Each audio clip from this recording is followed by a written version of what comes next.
મારું નામ નૈનાબા રાજભા જાડેજા। અગ્નિકાંડમાં મારા દિયર ગુમાવ્યા છે, એની હારોહાર આઘાતમાં મારા સસરા પણ ગુમાવ્યા છે અને મારા સાસુ વિધવા થઈ ગયા છે। મારા ઘરમાં કોઈ રડવા ખરવા વાળું હતું નહીં અને પહેલો દિવસ તો નોકરીમાં જોબમાં ગયા હતા અને મારો કહેવાનો મતલબ એમ થાય છે કે જે વિડીયો જોઈ રહ્યા હતા, દાસતા હતા ત્યારે જોઈ રહ્યા હતા, વિડીયો ઉતારતા હતા ત્યારે પોલીસને ત્યાં જઈને વિડીયો ઉતારવા નહોતા દેવાના, જરૂર હતી અને એમ કહેવાની જરૂર હતી કે તમે વિડીયો ન ઉતારો ને સામે દાજે છે એને બચાવવા જાઓ તો આ લોકો બળે ન હોત, દાજ્યા ન હોત। મારું કહેવાનું આજે અમારો પરિવાર દુખી છે એવો કોઈનો પરિવાર દુખી ન થાય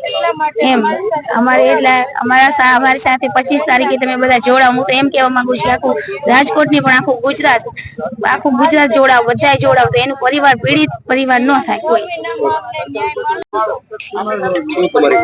અમારી માંગ એ છે કે સરકાર પાસે તો હવે અમને આશા છે જ નહીં કોઈ વસ્તુની, કેમ કે અમે 22 દિવસ થઈ ગયા, અમને ન્યાય માટે જો રોડ ઉપર ભીખ મંગાવવા અહીંયા લાવી દીધા છે સરકાર,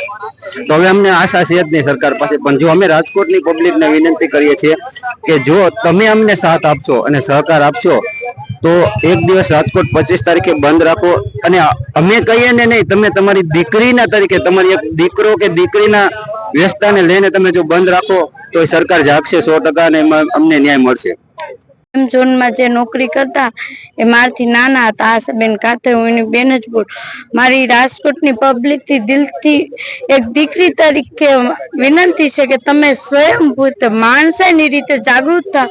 અને 25 તારીખે અમે કે ના કે અમે